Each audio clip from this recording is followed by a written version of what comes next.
He that drinks is immortal. He that drinks is immortal. And cannot decay.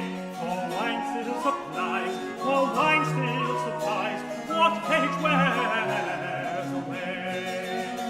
How can he be thus? How can he be thus? That poisons his clay. So hello and welcome to Intimate Conversations. My name is Julia Halbert and I'm the Executive Assistant and Project Manager at Early Music Vancouver. And today I have the privilege of interviewing three wonderful tenors who will be joining us this summer in our Early Music Festival. Benjamin Butterfield, Isaiah Bell, and Timothy Carter, who will all be performing in our upcoming concert, Band from the Concert Hall, on Friday, August 2nd at 7:30 p.m. at Fox Cabaret. Welcome, guys. Thank you for doing this. Hi. Hello. Hello. So just to kick us off, where are you guys right now? What are you up to? You all look like you're in a dressing room of some kind. We are backstage about an hour and a half before the start of the second iteration of this show. The Vancouver Early Music Vancouver version will be the third. We did it last fall here in Victoria, and we are doing a second version because it's backed by popular demand tonight. Oh, amazing. That's wonderful. So that perfectly leads into my next question, which is, how did this project get started? Whose idea was it? And how is it evolving? I don't know who wants to answer that. Whoever maybe feels comfortable. Isaiah, maybe, I don't know. It was Soilis Stratkauskas. Soilis Stratkauskas is the artistic director of Victoria Baroque, and we had actually done a project together at Early Music Vancouver, where a couple of summers ago in 2022, where I sang one of these sort of risque Purcell songs, and Yeah. based on that, she had the idea to dredge up a bunch of this repertoire of Henry Purcell's sort of more under the covers kind of music that he'd written for him and his friends to sing that wasn't necessarily for public consumption. And then from there, I built a show that was designed around the three of us, where we each had some solos, and it's sort of based around this music of Henry Purcell's, but there's also some modern music and a bunch of music from early music times that isn't by Purcell as well. Ah, okay. That sounds amazing. So I remember I was there when you did that performance, Isaiah. It was very fun. I was actually gonna bring it up later and just say, based on the straight-faced performance you did of the Wild Song, I'm really looking forward to this concert, and I'm sure our people who were there before could have a taste of what it'll be like. Um, so I also want to know, did you all know each other already? And if not, how did you meet? What's your guys' relationship, I guess? If you don't mind sharing. I just showed up. I'm being held hostage, please. I'm How did blinking we in Morse meet? code. Benjamin, I'll leave that to you. Benjamin, go ahead. It dates me a bit, but I guess I had I mean, these are artists in their own right, but I had the privilege of teaching them both at a certain point at the University of Victoria. And then it's generations of it. And then we all just came together because everybody's found their way, which is really exciting. And we're all in Victoria. We're all tenors. We all have the same sensibility, so to speak. So I think it's thanks to people coming and wanting to learn to sing here that allowed everybody to actually then connect here later and make a life and then lead to this sort of thing. So that's what I find exciting about it. We know each other. We know each other quite well from a number of different projects throughout the years. We first met in 2006, and it's just I did my master's in 2020, so I'm probably the newest person to this little trio. But Isaiah, you directed something I was in, and then Ben was my teacher for the 2 years that I was there, and it's been a fun little collab. Yeah, now you get to all collab together. That's different iterations. I love that. That's wonderful. So getting a little bit into your concert. So the title gives a lot away, Band from the Concert Hall, a comedy night. You can get an idea. But what more can you tell us about this concert and what we can expect? I don't know, maybe if you want to touch on that, Timothy. That's a good question. It's a lot of just dirty jokes and fart humor. Amazing. There's a new piece that we actually just wrote. We actually just finished writing it like 2 days ago. So initially, I don't know, should we tell the story of the song we couldn't have? I mean, well, Not a whole story. Long story short, we had to cut Okay. one song from the program because it was too risque. So we wrote another one. So there's the new one that just was finished, written like 2 days ago. I just made some finishing touches to it. Isaiah and I had a conversation which he recorded, and then he pulled text out of that to make the text of the thing out of a salacious story on my own past. We wrote it into lyrics, and then Mark McDonald, our harpsichord, really wrote out this incredible realization of music, which is like a sort of, it's a marriage of Bach passion with a Handelian rage aria, and it's all about a story that happened to me. It's really lovely. So That's incredible. What an amazing start to a piece. So this will be the premiere of that piece tonight for you guys? I guess it will Yes, be. it I didn't will. think about that. Wow. Yeah, it would be. I should say that Oh. Mark is really the fourth head on this this three-headed dog here, and he couldn't be here right now. He'll be here for the concert, obviously, but he's sort of the music director and has been and also Soilis Dratkauskas, who is playing the flute in this version, but not in the version in Vancouver. Fifth business here. Fifth wheel. The fifth wheel. Thank you for clarifying that. That's really good for us to know. Yes, we're also really excited to have him perform in Vancouver too. I was gonna ask about songwriting as well. So you obviously wrote this amazing piece, but are you all songwriters? Is that a part of your musical expression yourselves? Isaiah is the big. Is? There's a Yeah. couple of well, this is Mark's song really that he wrote for Tim, and there's a couple of pieces by me in this. I mean, the piece is called "Band from the Concert Hall," the concert, and there's an opera that I wrote while I was at UVic where Ben was teaching that almost we weren't allowed to put on for various reasons that we cover in the show. So I do an excerpt from that too, and a cabaret song that I wrote that is unified with the rest of this material by a similar sensibility, as we say. And Which we did put on, by the way. yeah, You put the opera on? The opera was put on. it was very nearly Oh bad. yes, it was nearly bad. Yes, I think I saw that happen. Did it happen with City Opera as well? No, this was in like 2008, maybe. This is Oh, when okay. I'm still at UVic. I had He written, was a student at UVic. and we didn't have an Wow. opera, so I wrote operas for us to put on. But then one of them sort of, I guess, crossed the line about. It moved. It moved to another planet. I But we see. did. I love that. That's amazing. Very progressive school there. I love it. That's Thanks, is does UVic often put on student productions? Never. Not Not like that. this. That was a whole. I mean, we try and sort of shake it up and do various things. Isaiah's coming to direct sort of hybrid Baroque operas we've done. We did Acis and Galatea, and because we don't really want to put to limit that only one person sings Acis and one person sings Galatea, but we split all the recits and all the arias and all the choruses between lots of students, so they all get an experience with it. But then to have Isaiah come in with his sensibility of it, we did it with acting as well. And Tim was brought in as an alumni for that. And Isaiah created, so it's a real team thing that's going on. So it's not about the school doing operas as such. We do these sort of hybrid events, and Isaiah's been a big part of that. He helped us out through COVID as well, making things happen outside. And so it's been a really nice, relationship over the years. But that's amazing. It sounds so layered. That's incredible. Would you say that it has morphed a lot over the years, how the relationship has worked with you all? Or do you think you've kind of carried a similar theme with all the work that you've done over the years? That might be a strange question, but I mean, when we met, I was like 21 or something, and right. Now I'm the boss. And I'd never taught before, so I met him, and it's like, I don't know what I'm doing. He said, I don't know what I'm doing. So we just found our way in here. But what's nice is we're still here. Yeah, and now maybe you know a little more what you're doing. Not really at that point. Well, I'd done, to be fair, I'd done 2 years. Okay. But I mean, to come in and suddenly be responsible for something like that. Yeah. And it worked out. It worked out. Not all me, but it worked out.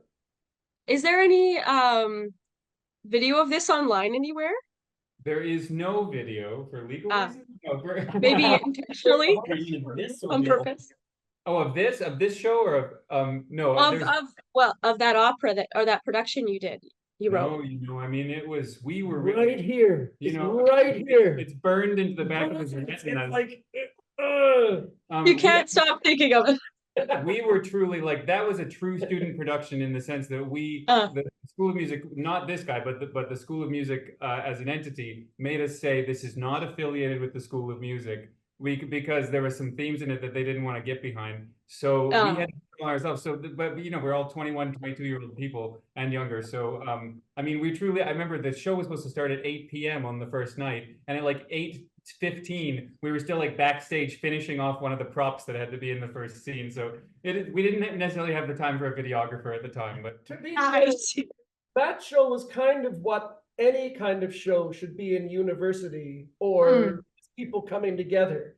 And so the idea then that it leads to something like Band from the Concert Hall, which is also just people coming together, making something happen. It's not about taking the tried and true. It's really forging out and doing something exciting and fun. So I think that's the common thread of everything that's going on. It's not about just doing what one assumes one should do or follow the rules. It's really about shaking it up to discover stuff, and that's part of what this is too. I'll get back into some proper questions here. So I just want to know, was this a trend in the 17th century, writing these types of lewd songs? And where were these types of pieces performed, if at all? I don't know if it was private or I don't know who wants to share that. Maybe Benjamin or They're just in the bar. I don't think that there was a tradition of performing them publicly. The sense that I have, I mean, I think some of these things, it depends. I mean, there's a real range of stuff. There's some stuff like the famous I think it's John Farmer, Fair Phyllis, which is like something it's like a famous madrigal that just has some sort of salacious word painting, but like that was meant to be performed publicly and everyone was sort of winking. There's some of that content. And then there's some stuff that clearly is so ribald that would not have been performed publicly, but the music is at a really high level because I mean, musicians are all, sort of bodies, and so I think these, Henry Purcell's like, one of the great composers of all time. And so him and his friends were probably very highly trained musicians. They're sitting around amusing themselves in the pub,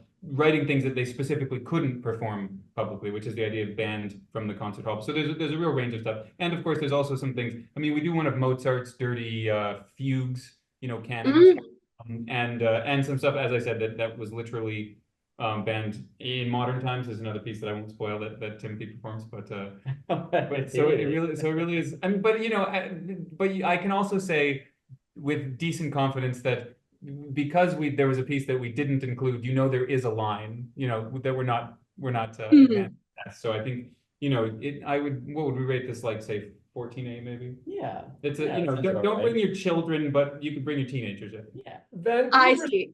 Over 19. Oh, okay. Well, we did put that on there just to be certain.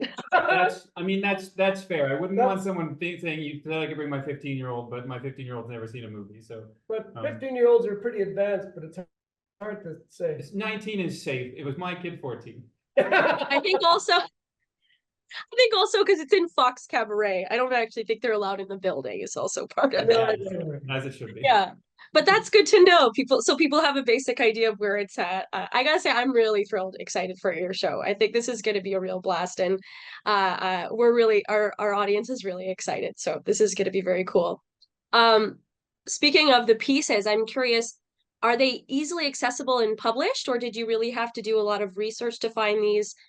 No, it's easy to access. There's an edition of these. This is the book. Yeah, there's of these songs, the catches, they're all built around these catches of Purcell's, which is like a kind of like a slightly more complicated round. And I don't know how much we haven't talked about this yet, but how much your audience might know. But there's a specific, I mean, the particular kind of catch is called a hocket, where you have a line that seems sort of like when you read the text as it is, it seems innocuous. but then when it layers upon itself, like when you get into the round element of it, then there's gaps that like leave the way the words combine to make another double entendre meaning.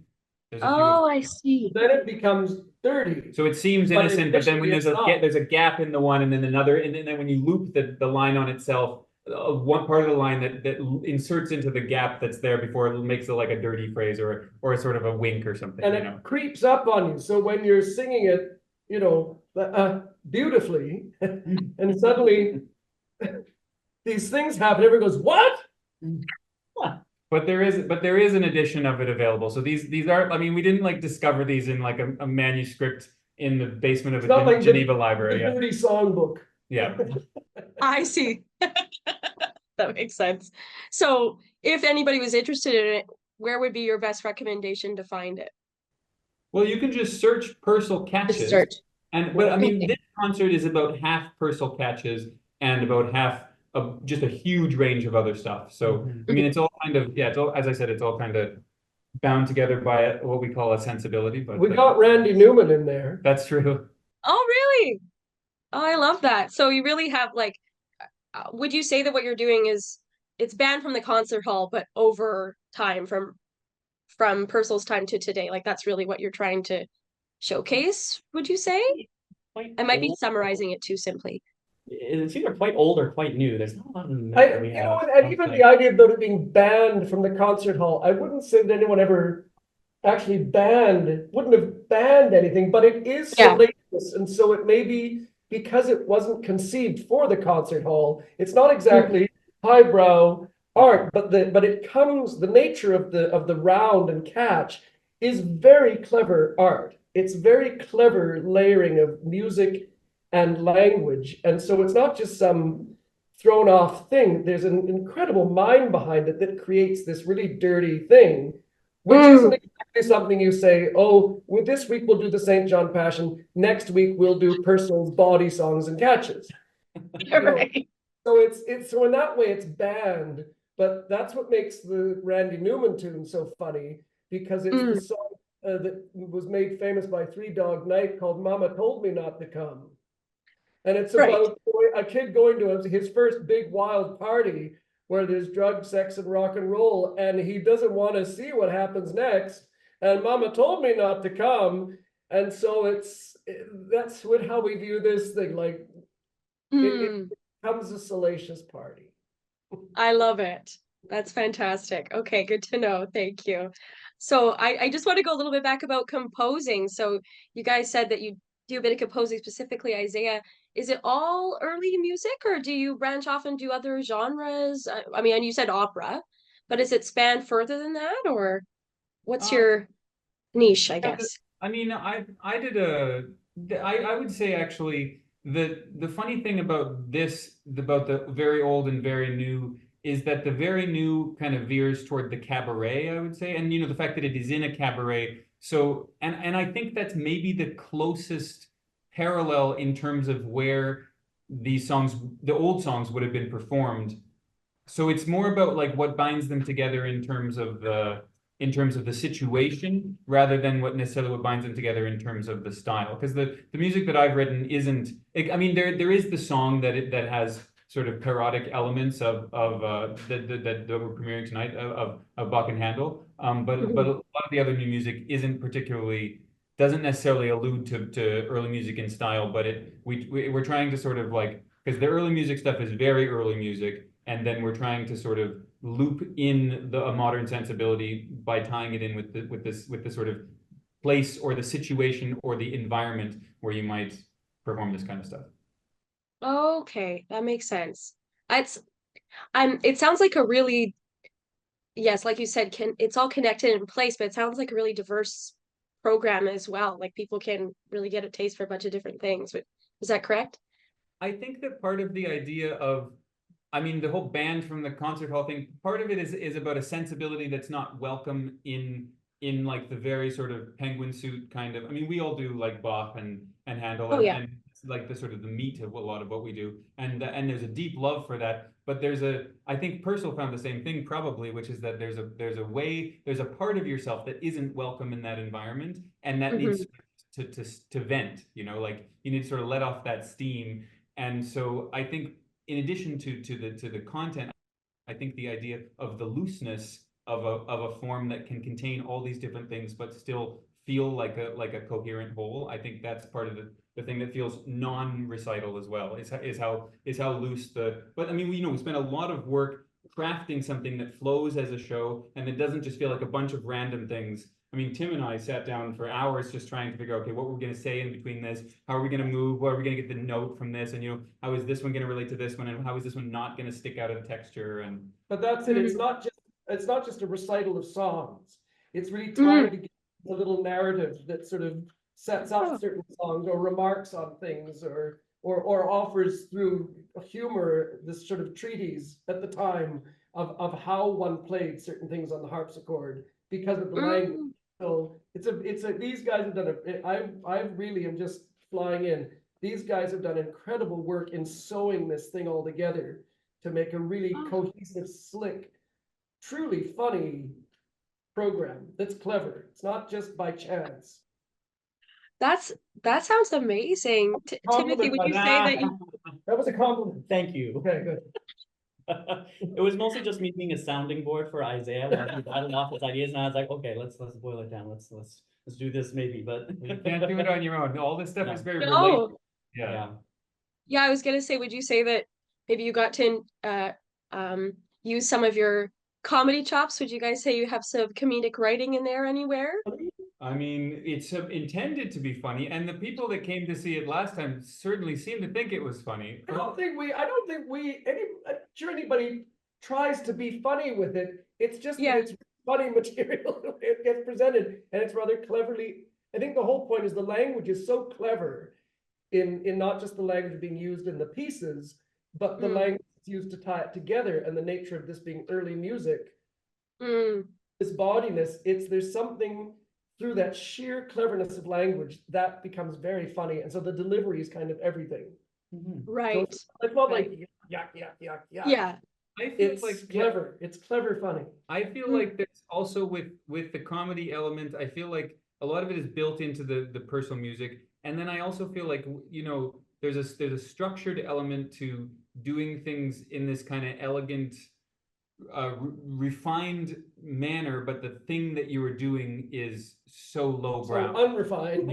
Like I think there's because I don't know, there's a kind of comedy that you get in classical music and opera when there is comedy, which isn't that often, Yes. which is just kind of like like haha, yeah. And Yeah. that I think this isn't that. I think I don't think that we're trying to do a lot of mugging kind No, but the joke Oh, is I that but the joke is that even, and we're seeing it in news items now, if somebody talks about somebody farting or somebody does fart, you can't help but laugh. Yes. So in that, we're not trying to send up that. Just when you say It's it, that out of the blue and completely out of context, everyone sort of embarrassingly goes, oh, in the language Yes. of 17th century Yeah. high Baroque art, yeah. Yeah. Hmm. So that's funny. I think. That is funny. That's really funny. You've given yourself a really good script in a way to make this excellent performance. Oh, we're so excited. I should let you guys go shortly here, but I just have a couple simple more questions. Number one, what is coming up next for you guys? Is this project growing further? Are there other things going on? Maybe Timothy, if you want to speak to that. This is actually I think it's the last concert of like 5 I've had in this month. So it's Wow. a bit of a busy season. I think I've got stuff coming up in the summer, but my head has been so down doing this thing. Yes. At the end of June, or sorry, the June 1st, I'm doing it's called Considering Matthew Shepard, and it's a piece all about his story. So that's coming up on June 1st, doing that here in town. So that's a very powerful thing. I don't think we really touched on the fact that there's lots of sort of gay elements to this show. We are kind of queering this. Yeah. Very queer. And I think that's partially because I don't want to out anybody, but No. I know myself and Isaiah, and I think Mark as well. So I think Mark, yeah. But yeah, there's a lot of queer elements that got thrown into this show, so it's like it's like a big part of what you do as an artist. I find. I don't know. these days I find myself drifting towards queer art more and more. And so Mm. this new song that we made is all about that. And I work with a good composer friend of mine in Edmonton and had an art song cycle written for me that also Which talked was about that. extraordinary. Yes, that was incredible. Thank Yes, I you. saw that. Mm. His name is Stuart Beach, and the piece was called "Still Running." It was all about sort of the gay man's experience growing up in the prairies, and was Wow. super heartfelt and really kind of hard to do. And you Really did hard to it bear for out. your recital. I did for my master's. It was recital, written yeah. for your master's recital. Yeah. And then he did it again at the Victoria Art Gallery through a thing for Mhm. graduate studies. It was fantastic, very moving and extraordinary. That's beautiful. Is that available for people to see online? Is there a video anywhere or? So it's I think there's an audio recording currently, but I have plans to do like a good recording of it. Mm. I'm actually thinking of doing that this summer. Now Yeah, that we you mention have it, to. plans this summer, yeah. You have to. So yeah, one of my plans this summer is to get back in touch with my pianist, and she was super lovely workshopping this whole thing with me. So I'd love to get back together with her and get a good recording of this thing out there because I think it's something worth doing. Yeah. You know, I should Yeah. say about the queer element. One thing Yeah. I did a project a while back about sort of skirt rolls, which is the opposite of a pants roll. Which Mm. and often the only time in this part of history where you would get anything that sort of bordered on queer experience was for comedic effect, you know, like sort of the opera equivalent of like Jerry Lewis dressing up in like, you know, balloons under his shirt or whatever, you know? Mhm. And so I think that there's a little bit of that in this show too, where you're sort of highlighting something that only existed for comedic effect, but may have been at the time a time for people who had to live deep in the closet to sort of let out that element of themselves, you know, because it was just a joke. So that's that other element that has also been banned from public life in the past. But I think that's also what kind of makes this thing so incredible. It's a very the humanity in the show is kind of incredible because of all of these sorts of ideas that what was maybe viewed as jokes, but indeed how people were and where things are now and what we need to actually like what's real, what's actually happening. So I think what's sort of cool is there's a poignancy in all of this of the humor as well, and I like that idea of it. I think that's what makes this such a nice team. I think. I kind of get if you see something that's a comedy that's just nothing but the same pitch of like sort of hilarity, I find Yeah. it's exhausting very Yeah. quickly. And so we tried to schedule in some really beautiful kind of serene moments and some kind of transcendent moments and also a few moments of kind of open-heartedness in order that the comedy will hit more. Because I mean, like you know, Mozart comedies or Shakespeare comedies always have that heart as well. And then that sort of humanizes what can just become hijinks, you know? Yes. Yes. That's really good to know because I mean, I expected you guys to do this beautiful production, but you know, you just see Band from the Concert Hall at Comedy Night. You'd really, my brain went to a little more the hijinks kind of tone because Maybe a you'd need hijink a or little. two, yeah. Don't worry, Lots of it's that. there. We all It's will have careers at the end of it, maybe. Hopefully. you know you're not doing anything right if you're not upsetting a few people. They say right, so that's Yeah, there you go. sounds like you're on the right track. And also, just thank you for putting together a production that celebrates you know, queer stories in an early music context. I think that's really beautiful and sharing that in yourselves. I think that's a really unique touch for us at our festival, but it's important. So just thank you also for doing that. I think that's beautiful that you're putting that together and highlighting that. So brava. Um, just thank you. So lastly, that's you know, I could keep asking you so many questions because it sounds like fun and I'm having a blast, but I do have to end this. So thank you so much for coming on and doing this interview today. I think everybody is now just going to immediately purchase their tickets. And I hope you have a wonderful performance this evening. Just a reminder to everybody, you can get your tickets at earlymusic.bc.ca for Band from the Concert Hall. It's on August 2nd, 7:30 p.m. Fox Cabaret. You can get a drink. It's going to be a blast. And thank you for listening to Intimate Conversations. Thank you, guys. I hope you have a wonderful night. Thank you. Thanks, Julia. Nice talking to you. See you in Vancouver. Yeah. See you in Vancouver. Bye. 'Tis in vain to think like fools on grief or sadness. Let our money fly and our sorrows die. All worldly care is madness, but come, let us drink wine, wine. Let us drink wine, wine. And to cheer will, in spite of our fear, inspire our hearts with mirth, boys, that are mine with love. To wine, let us give. See all master to earth, boys, but wine. And about, and about, and about, oh, like the back of my feet, and how my hands tremendous, let a us big fly, and us all and before hence will spend but wine, let us drink wine, wine, let us drink wine, wine, and to cheer will inspire our feet, inspire our hearts with red boys, that are mad with love, wine, let us give, and we don't see